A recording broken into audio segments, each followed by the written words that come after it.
Hello, my name is Kasey Allen, and I have the distinct honor and privilege of being named the 2020 Young Alumni Award winner by the College of Idaho. Yes, do not let this gray hair fool you. I am still a young alumni. I graduated in 2015, and this is a real thrill for me. And despite the circumstances of this year, I'd like to thank the college for selecting me as well as one of my best friends from the college, Jocelyn Segursma, for nominating me. I'd also like to thank the college for asking me to record this talk. I know that generally these things happen on campus during homecoming week. Obviously, this year is a little different for all of us in a lot of different ways. But I'd like to thank the college for asking me, regardless, to still record this. And I'd like to thank you, my listener, for gifting me a few minutes of your time today so that I can record this message from my patio. And I hope to make it worth your while to give me about 10 minutes of your time here.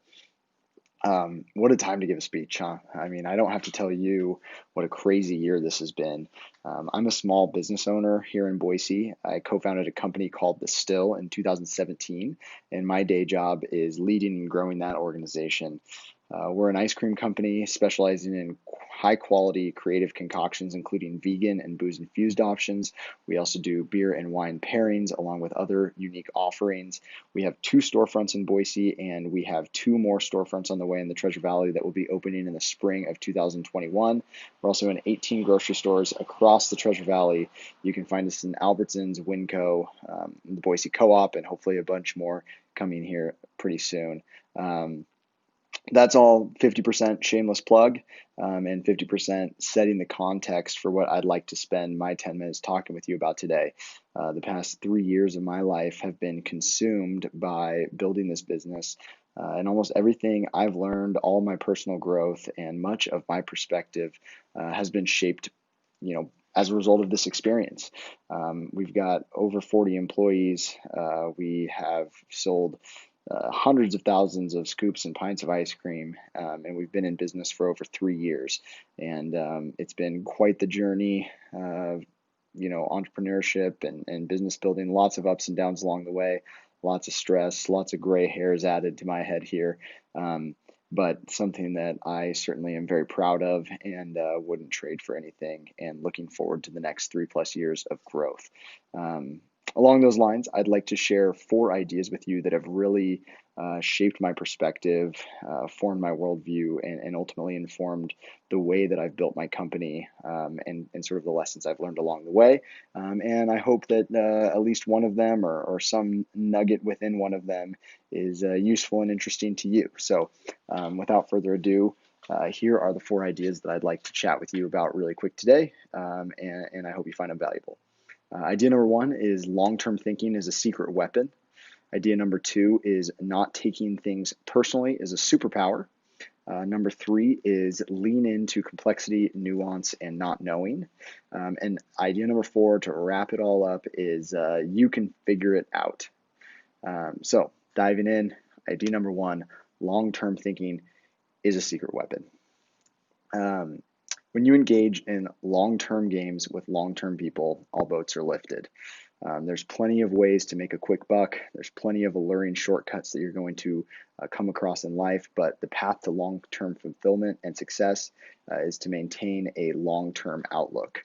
The incentives always align when you think long-term and when you design long-term systems. So for those of you that engage with employees, customers, vendors, third parties, spouses, friends, and family. When you think long term, when you have a long term outlook on the trajectory of your business or your career or your friendships, and relationships, ultimately good things are going to happen. So long term thinking is the way that we've kind of been able to be as successful as we have in such a short period of time. And I credit a lot of our success to our long-term outlook. We approach every decision, every business strategy, and every relationship, thinking of the long-term implications of how we're behaving and how we're aligning incentives, and ultimately the way that we're treating people. Sorry if you hear a car horn here. So what I always like to think of is take the actions today that will make you successful 10 years from now. Make the decisions now that will lead you to success in 10 years, and implement the actions that will ultimately uh, lead you 10 years down the road to success. So if you can think in terms of long-term strategy, that long-term view, and not be tempted by the shiny objects of the short term, ultimately the you 10 years from now is going to look back and thank the current you. Idea number two, not taking things personally is a superpower. And I have a little formula for this that I like to revisit pretty often. It's SW squared plus WC equals MO. So SW squared is some people will love it, some people will hate it. WC is who cares, and MO is move on. So that's SW squared plus WC equals MO. Um, the reality is that when you pursue something, anything in life, people are going to have opinions. Um, and not taking those opinions personally is a superpower. Um, some people are going to love your idea. Some people are going to hate your idea. Who cares? You got to move on. You got to move forward. You got to keep uh, moving the ball forward, and doing what you know, what you're convicted on. So the other part of this and not taking things personally is feedback and criticism. Feedback and criticism are vital, but don't take it personally, right? If you want to, become a better leader, become a better father, a better husband, a better person, a better whatever it is that you're trying to be, you're going to need feedback and constructive criticism along the way. But ultimately, if you take it personally, if you respond emotionally to that feedback and criticism, then you're never going to get honest feedback and criticism. So you've got to ask for honest feedback and criticism. And you've got to convince people that you're not going to take it personally. And the way that you do that is to actually not take it personally. Ask for feedback from your colleagues, ask for feedback from friends, ask for feedback from peers, from family, from people who work for you, and for people who you work for. Every relationship is an opportunity for someone to objectively see things that can ultimately help you become better. But you have to be dispassionate and receiving if you want to get the honest and useful feedback and criticism. So, not taking things personally is ultimately a superpower that you can have in your life. If you can stay dispassionate, take a step back, and have that 30,000-foot view to take what's useful, discard what's not useful, and evaluate the feedback and criticism that you receive, you're ultimately going to be better off for it. Idea number three, lean into complexity, nuance, and not knowing. Boy, this is one of my kind of guiding principles, obviously, because it's something we're talking about. But, um, you know, things are so complex, and if you seek to understand the complexity, ultimately you can make more informed decisions.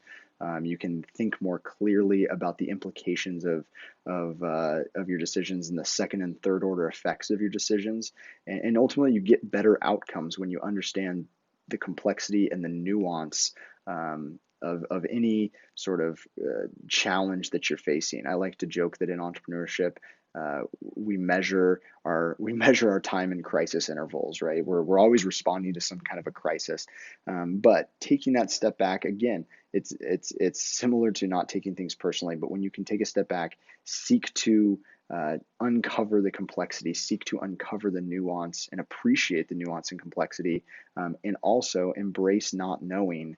It will ultimately allow you to better gather information, better lay out your decision tree, and make better, more informed, clearer minded decisions. Three kind of sub ideas within this one is that empathy makes you better.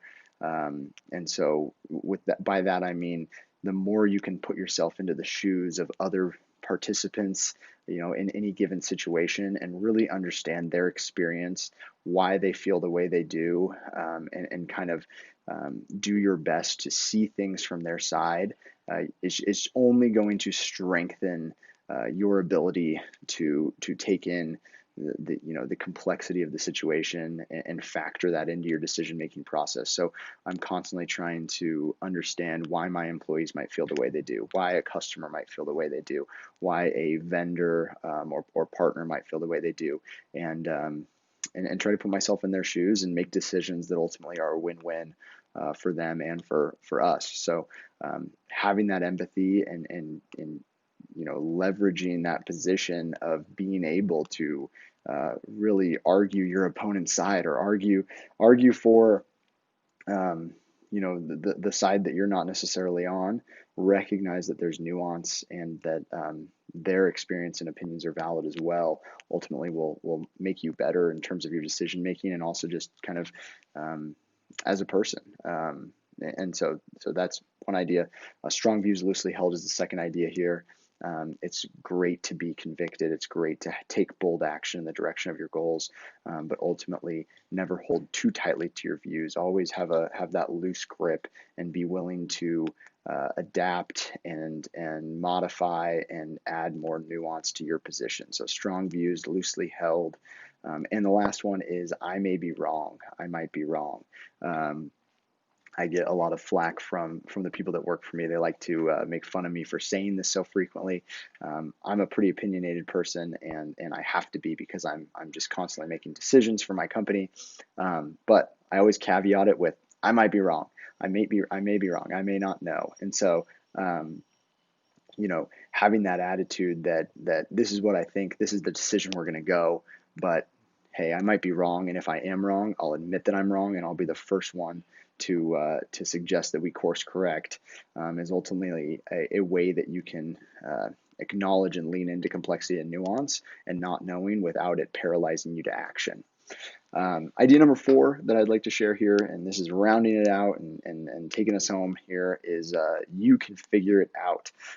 Quick story, that when we first started, we knew nothing about ice cream. We knew nothing about brick and mortar business. We knew nothing about the food industry. We knew nothing about commercial real estate. We knew nothing about really anything. I knew about business, and I'm a political economy major and journalism minor at the College of Idaho, who happen to love business. But having the attitude and the mindset and the guiding principle that we could figure this out is ultimately what has led us to creating such a successful business in such a short period of time. And it's completely transformed how I view the world. No one knows what they're doing until they're doing it. And that's true for all of us. And if you have the guiding principle that you can figure it out, that everything that you see around you was created and built by someone who didn't know what they were doing until they started doing it, and they just had to have the attitude that they could figure it out. That's ultimately how we move this world forward. So idea number 4 is believe in yourself, and have the guiding principle that you can figure this out, whatever this is for you. If you're pursuing something, if you're passionate about something, if you want to go make something happen, just know that you can figure it out. There are resources out there. There are people who want to help you, and ultimately having the attitude that everything is figure outable is the attitude that will lead you towards making those things a reality. So you can figure it out. We can all figure it out, and just keep moving in the general direction of forward. Figure it out as you go, and it's amazing what can happen in a few years. So I hope that something in this last 10 to 15 minutes has been interesting or useful, or has sparked some kind of thought in you. I'd love to hear from you if you'd like.